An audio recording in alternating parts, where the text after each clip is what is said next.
Hi and welcome to the channel. In this video I start making up wing rib jigs, as you can see here. So let's crack on.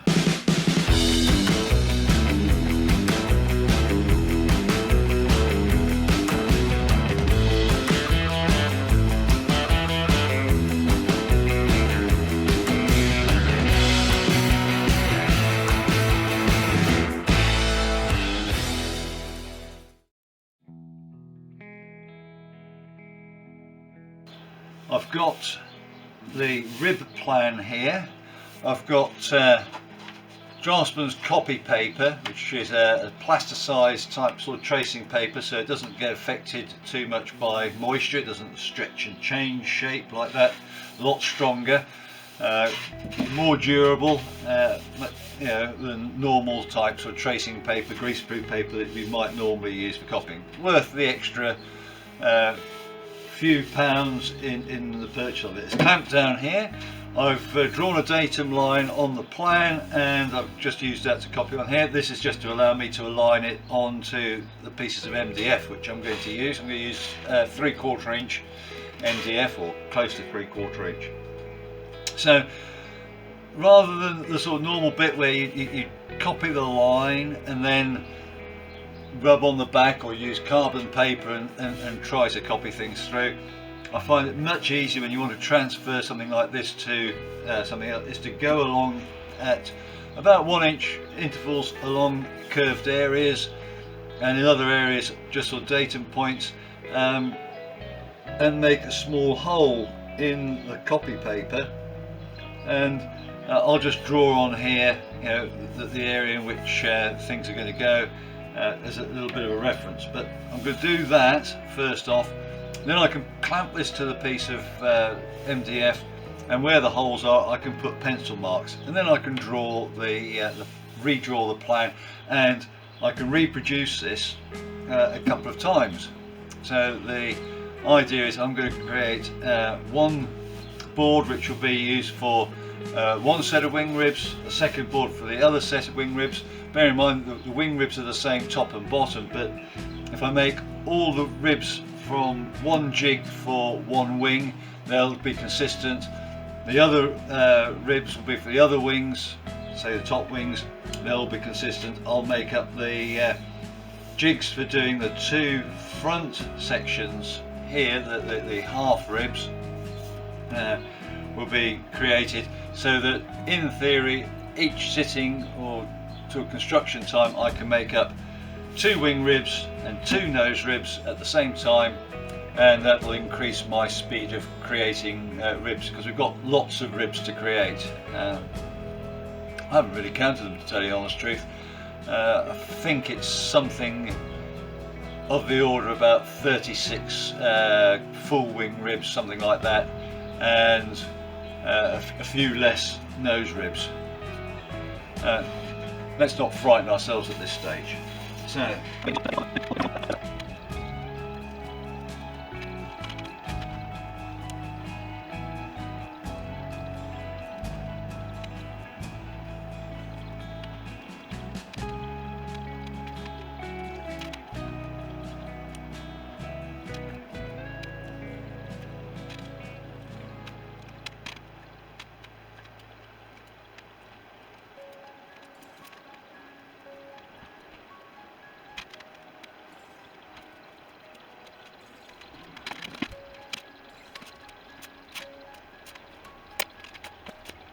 you won't be able to see it, but I've done the dots. I've gone around the outline really accurately. The inner side here, because the width of the wood is not critical, it's the outside shape that's critical. The spar lines are critical at both ends here, where the spar goes up. They're critical points for the width and the set, so that the ribs will sit correctly on the spars. This section here, I'm actually going to put a block along the back face and not do this T section line here. I'll fit the T's, or the cross piece here, after the rib has dried. That way I can taper it at each end so that it's sort of central, rather than offset to one side specifically on all of the ribs.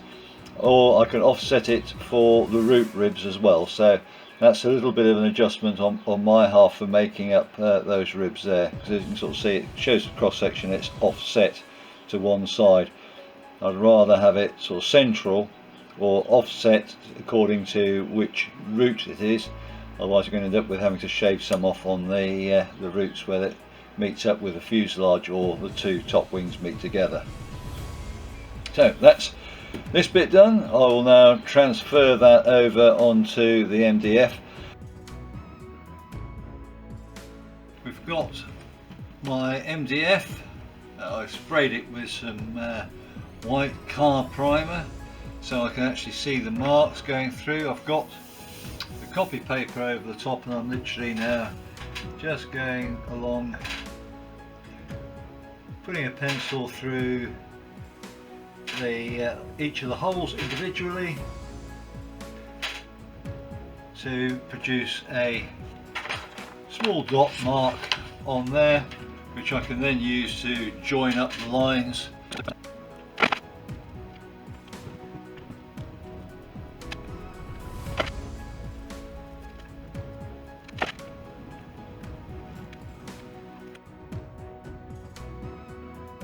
So now I've got all the dots on here. I'm just going to join the dots. I'm going to use a rule and draw out the rib lines for all the verticals and all the diagonal straight line bits with the rule.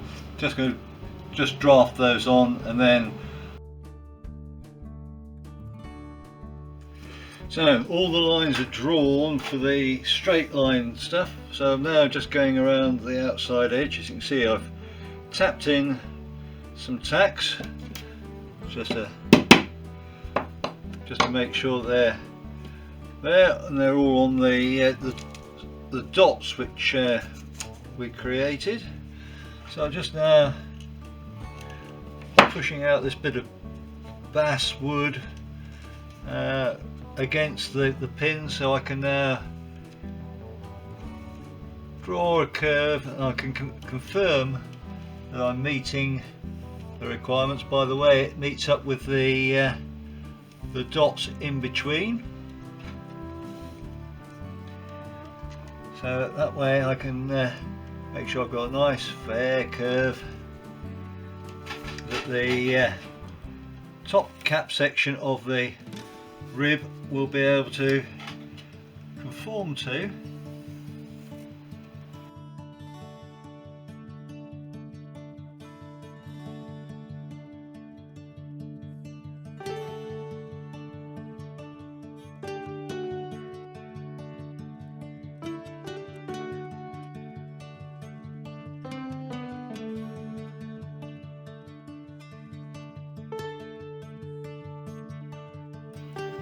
I can confirm that I'm actually online because it's hitting all the dots. So there's that curve. I will do the other ones just off camera now, and that way we'll have the whole thing drawn up. I've inked in the lines a bit to make them a bit more obvious using a fine point Sharpie. So I've dealt with that.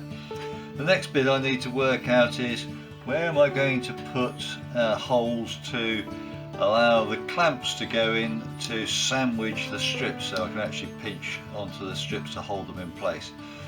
So I'm thinking a hole at the front here that will allow two clamps to go through there, a hole there, and a hole for each one of these going back. And then once those holes are cut, I will be able to start putting in blocks around the edge. The basic wing rib jigs have been created. Still a lot of work to go on them. The holes have been cut as described earlier to allow for the clips to go in to hold the bits of wood together while they're joined in the middle with glue. These I did by using a hole saw and then just smoothing out the edges and getting the contour I wanted just with a straightforward Dremel tool. Slightly different shapes on each one, but suited to give me the access requirements.